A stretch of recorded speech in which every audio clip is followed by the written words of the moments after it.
Bonjour, je m'appelle Heidi Morin et je suis présentement à ma deuxième session en éducation à l'enfance et dans cette capsule, j'aimerais vous parler un peu plus du métier d'éducatrice à l'enfance et de la technique.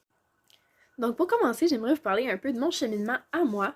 Moi je suis entraîneur à la piscine, à la nage synchronisée et à l'athlétisme depuis que j'ai environ 14 ans. Ça fait longtemps que je travaille avec les enfants. Puis c'est vraiment quelque chose que j'aime. J'avais pas pensé faire ça pour comme carrière au départ. Je voulais m'en aller physiothérapeute. Finalement, un peu plus tard, j'ai travaillé dans les camps de jour l'été à la bande estivale. Ça m'a permis de voir les enfants sous un autre angle parce que c'était moins encadré. C'était vraiment plus libre. Fait que là, je voyais un peu plus leur façon de penser puis ce qu'ils aimaient. Fait que là, j'ai décidé d'aller dans la technique. J'hésitais entre soit aller professeur ou m'ouvrir une garderie chez moi. Pour ce qui est d'être professeur, j'ai justement réalisé que si je faisais la technique, ça ferait juste compléter encore plus ce que je veux faire. Dans le fond, c'est sûr que en faisant sciences humaines, je peux m'en aller prof, mais en faisant la technique en éducation à l'enfance, là, je commence tout de suite à être dans le feu de l'action. On a déjà des stages à partir de la deuxième session. Donc là, j'allais pouvoir travailler avec les enfants vraiment rapidement. J'allais vraiment apprendre des choses plus précises sur les enfants, sur leur développement, sur leurs besoins. Fait que c'est pour ça que j'ai décidé d'aller là-dedans. Puis, sinon, si je m'ouvre une garderie à la maison, c'est certain que je suis vraiment dans la bonne technique pour ça. Puis ça me montre vraiment tout ce que j'ai besoin de savoir pour faire ça. Fait que c'est super intéressant. On a des profs qui sont dynamiques, on a une petite cohorte, donc c'est vraiment intéressant. On travaille en équipe, on fait des activités, on fait des projets qui vont nous servir tout le long de notre carrière. Puis, justement, moi, ce que j'aime, c'est que vu qu'on est dans une technique, on est directement dans le feu de l'action. On commence tout de suite à faire des stages. On a 3 stages. Fait que c'est vraiment intéressant de pouvoir commencer à travailler avec les enfants dès le début. Donc pour commencer, j'aimerais vous parler un peu plus de l'évolution de la profession parce que ça n'a pas toujours été comme c'est aujourd'hui. Puis je trouve ça important que vous soyez au courant de l'évolution qu'il y a eu au niveau de l'éducation à l'enfance. Donc, vers les années 1800, c'était déjà mis en place les services de garde, sauf que dans ce temps-là, c'était une nourrice qui allaitait les enfants qui lui étaient confiés. Il n'y avait pas d'éducatrice, c'était vraiment ça son rôle, c'était d'allaiter. Ensuite, un peu plus tard, il y a les salles d'asile qui ont fait leur apparition. Eux, ils accueillaient des enfants des deux sexes, entre 3 et 7 ans, de classes un peu plus pauvres. Puis, il y a eu vraiment beaucoup d'enfants qui sont allés à ce service-là. C'est vraiment lors de la Révolution tranquille que les choses ont vraiment changé. En effet, les femmes se sont affirmées plus, ce qui a aidé à la transformation des milieux de travail. Ce mouvement-là est suivi d'une politique sur les services de garde, de la mise en place d'un cadre légal et de la naissance des premières agences de services de garde en milieu familial. Ensuite, vers 1997, il y a un nouveau ministère de la Famille qui fait son arrivée. À la suite de son arrivée, il y a naissance des centres à la petite enfance, nommés CPE.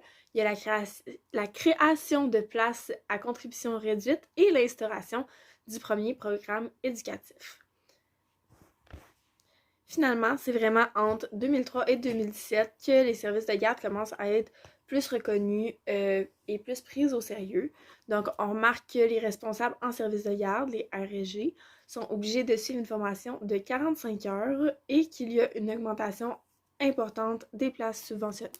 On adopte aussi la loi 143, qui est une loi visant à améliorer la qualité éducative et à favoriser le développement harmonieux des services de garde éducatifs à l'enfance. Maintenant, on peut voir que les services de garde comptent réellement comme une vraie profession qui nécessite une formation au niveau collégial. Par contre, c'est encore un métier qui est peu reconnu, qui est peu connu, malgré la difficulté et la nécessité de celui-ci. Et on est vraiment en pénurie de main-d'œuvre justement parce que la technique est peu connue et donc on est obligé d'avoir des gens qui ne sont pas formés dans les garderies. Maintenant que vous en connaissez plus sur l'histoire des services de garde, j'aimerais vous parler un peu du fonctionnement du réseau de la petite enfance. Donc, il existe plusieurs types d'installations dans le réseau de la petite enfance. Parmi ces milieux, il y en a des plus populaires que d'autres, donc j'aimerais vous parler de ceux-ci. On peut retrouver les centres de la petite enfance, nommés CPE. Ensuite, des services de garde en milieu familiaux, des services de garde en milieu scolaire et des travailleuses autonomes non régies. Pour ce qui est des CPE, c'est un service éducatif qui reçoit un nombre important d'enfants d'âge préscolaire tout au long de la semaine. Il comporte plusieurs groupes, plusieurs éducatrices. Les groupes peuvent être soit mixtes ou séparés par âge. Pour ce qui est des services de garde en milieu familiaux, ceux-ci se retrouvent dans des résidences privées, dans le fond, dans la maison de l'éducatrice. Puis on y retrouve environ 6 enfants d'âge mixte. Contrairement au CPE et aux services de garde en milieu scolaire, celles-ci doivent être approuvées par un responsable en service de garde et un bureau coordonnateur. Donc, il y a des gens qui vont venir s'assurer que tout se passe correctement. Ils vont venir dans la maison s'assurer que tout est sécuritaire, tout est bien fait. Pour ce qui est des services de garde en milieu scolaire, ce service-là est offert aux enfants qui vont à l'école primaire puis qui ont besoin de milieux de garde en dehors des heures d'école. Donc, les éducatrices vont travailler généralement des heures coupées, puis ce service de garde-là, il est encadré par le ministère de l'Éducation. Pour finir, il y a les travailleuses autonomes non régies.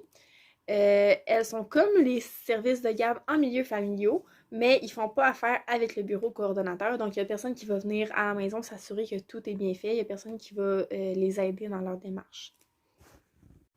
Ensuite, c'est certain que les éducateurs qui travaillent dans ces centres-là, ils ont plusieurs tâches à effectuer.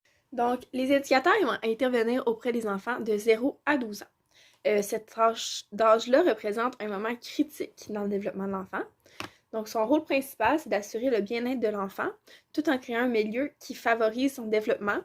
Et là, quand je parle de développement, je parle de développement physique, développement moteur, développement cognitif, développement langagier et développement socio-affectif.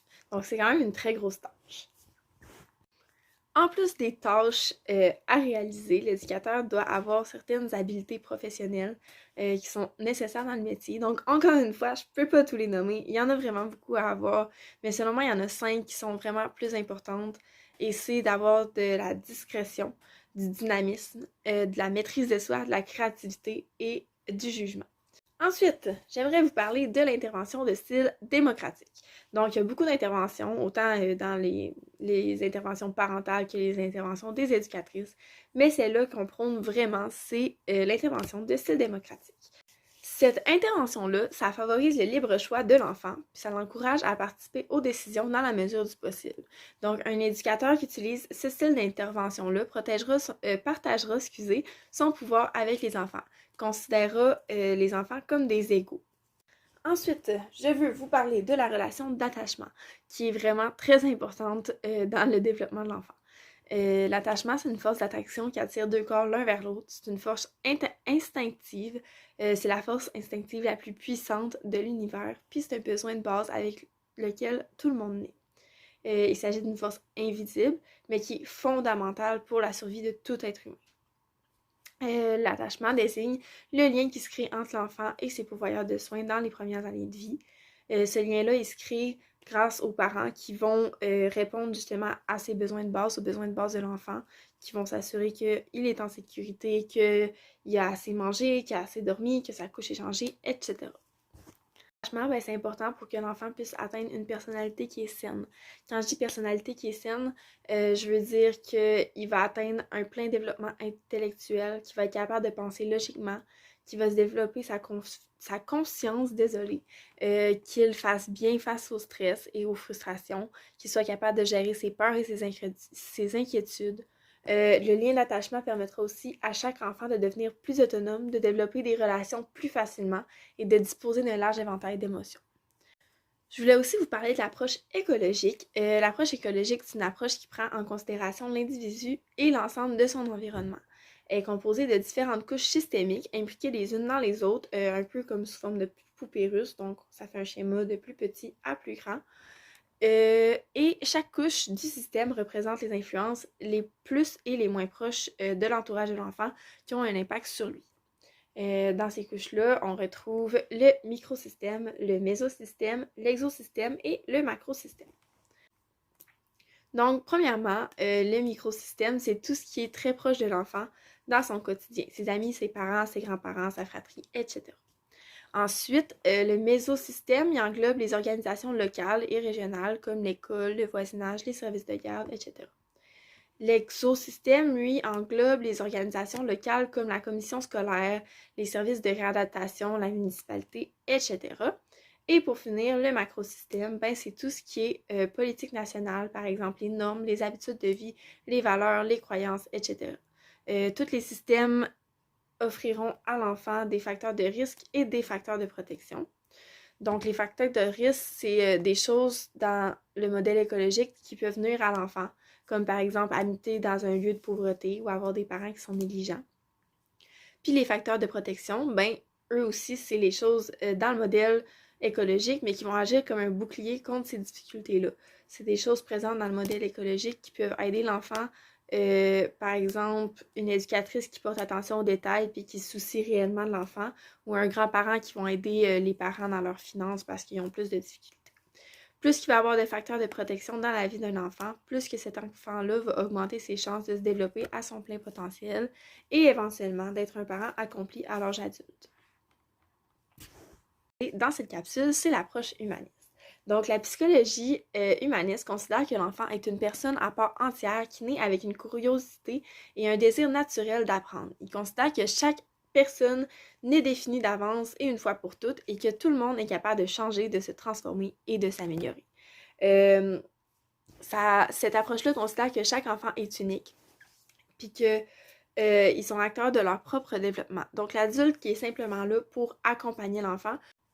En conclusion, un métier comme celui d'éducatrice à l'enfance demande beaucoup de rigueur. Il n'est pas apprécié à sa juste valeur, puis même si les choses ont changé, on a encore un long bout de chemin à faire. Cependant, même si c'est un métier qui est difficile, quand on se retrouve face au tout petit, tout est oublié, puis c'est que du plaisir. En plus d'avoir un métier qui bouge, qui est plein de surprises, de rire et surtout d'amour, faire la technique en éducation à l'enfance permettra à nos garderies d'avoir des éducatrices qui sont formées et qui sauront faire changer les choses.